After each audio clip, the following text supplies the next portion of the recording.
Çudira është me ne, përdesa do bëjmë diagnozë, na duhet çik doktor, Besnik Jaka, mirëmëngjes, mirë se erdhët zoti Jaka. Mirëmëngjes, mirë se jeta. Si jeni ju? Si është kjo periudha? Shumë mirë. Është ajo periudha e efeve të listave, është normale.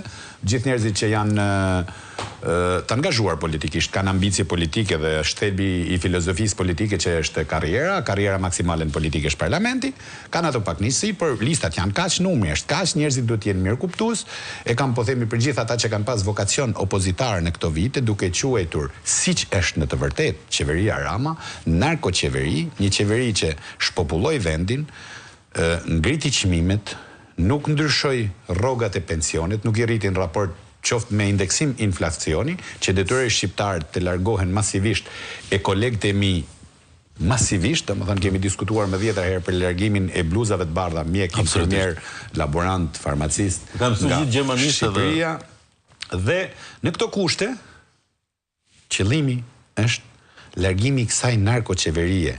Po me sa duket për shumë s'ka qenë ky qëllimi. Interesat personale pastaj të banalizojnë në të madhen. Sigurisht që ka zemërthyr, sigurisht që çdo listë është e diskutueshme, dhe po të ishte një listë tjetër tu alem atyre të pakënaqurve ta bënin vetë, përsëri do ishte shumë me diskutueshme, pra han diskutim emrat. Për mua është një listë shumë e mirë dhe thelbësorja është shumë herë më e mirë se lista që kemi përballë e rilindjes.